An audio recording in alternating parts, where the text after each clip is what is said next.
everybody, it's Courtney from MOMMASTRONG.com, where we instigate an adventurous life through strength that matters. And I'm here with empowering solo moms everywhere. Thank you for having me. Another fit tip. Today is on adrenal fatigue. You've probably heard quite a bit about this. It's a bit of a hot topic. You've heard about your adrenals. You know that they're related to stress, and you know yours are probably burnt out or whatever lingo they're using right now. It's probably true. Your adrenal system probably needs some support and some help. And I don't know to what degree you need that help, but I do have some key pointers that you might not know about that are very helpful in terms of your fitness and exercise and general function in life that have really helped me. I personally have a thyroid condition. I have other things going on that are stress induced. And so these things really help me, okay? I'm not mentioning sleep in this, and that's not because it's not important. It's probably because it's the most important thing. I am terrible at it myself, but I do know that sleep is probably the number one thing. So when in doubt, sleep, sleep, sleep, sleep. That's a whole other fit tip that we'll get to another time, okay? But I'm not talking about that in here. So we're going to give, let's say I'm going to give you 3 do's and don'ts. Very easy. The first one is exercise.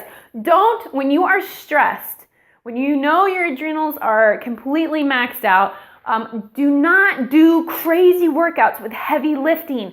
Don't do it. This is a stress to the body and raises your stress hormones, which when you're balanced and you're functioning normally is actually okay and sometimes a little bit good. But when you're stressed and your adrenals are at the point of collapse, doing crazy workouts with heavy weights is not good. Okay, that's the don't. The do is to walk, to dance, do 15-minute high-intensity interval workouts like we do at Mama Strong.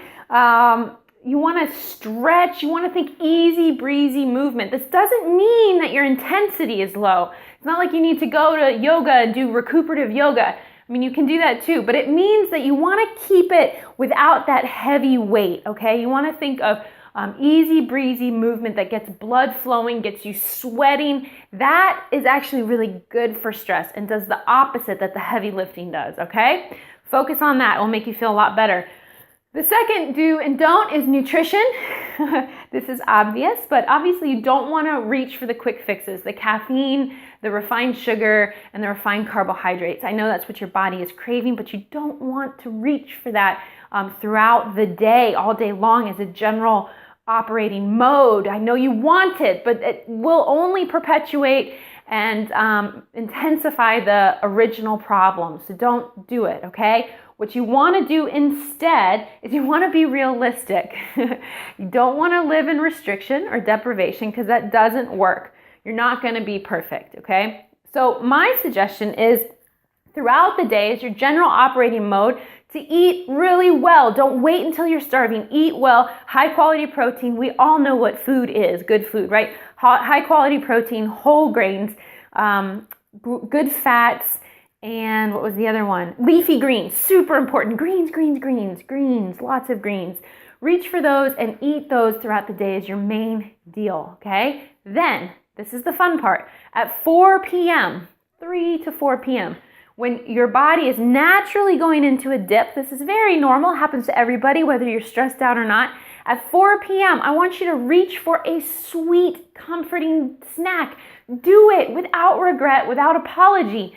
Now, here's one caveat to that. I want you to make sure that what you're reaching for is moderately healthy. So you don't grab for a bag of M&Ms and a bag of Fritos and run to the closet and eat it. No, I want you to eat a snack that is presentable, but that is also sweet and pleasurable and feeding all of those cravings, okay? So that could include dark chocolate. It could include macarons, which are very good. It could include some sort of sweet that you make at home. It could include there's so much. Go to Whole Foods and ask them, say, or any of those health food stores, go and ask them, say, I need something sweet that's delicious. Hail Mary, that's a brand. Oh my gosh, Hail Mary. Go get yourself some Hail Mary products and eat them at 4 p.m. Enjoy. This is a very good way to actually feed you, but also to address some of the adrenal system things without deprivation.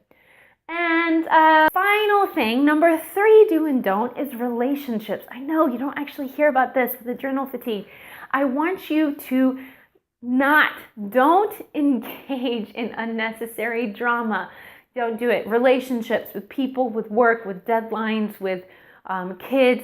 Try your best to not engage in unnecessary drama.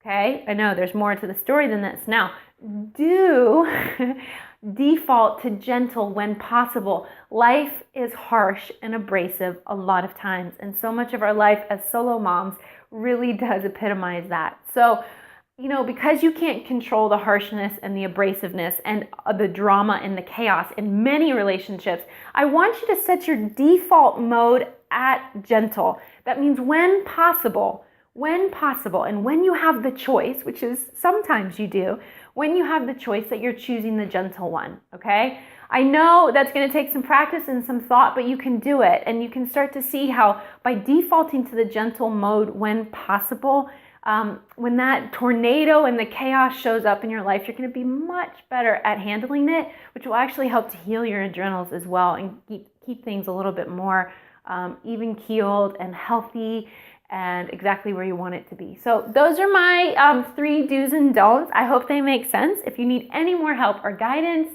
you know where to reach me, Courtney at MOMMASTRONG.com, and I will see you very soon. Bye.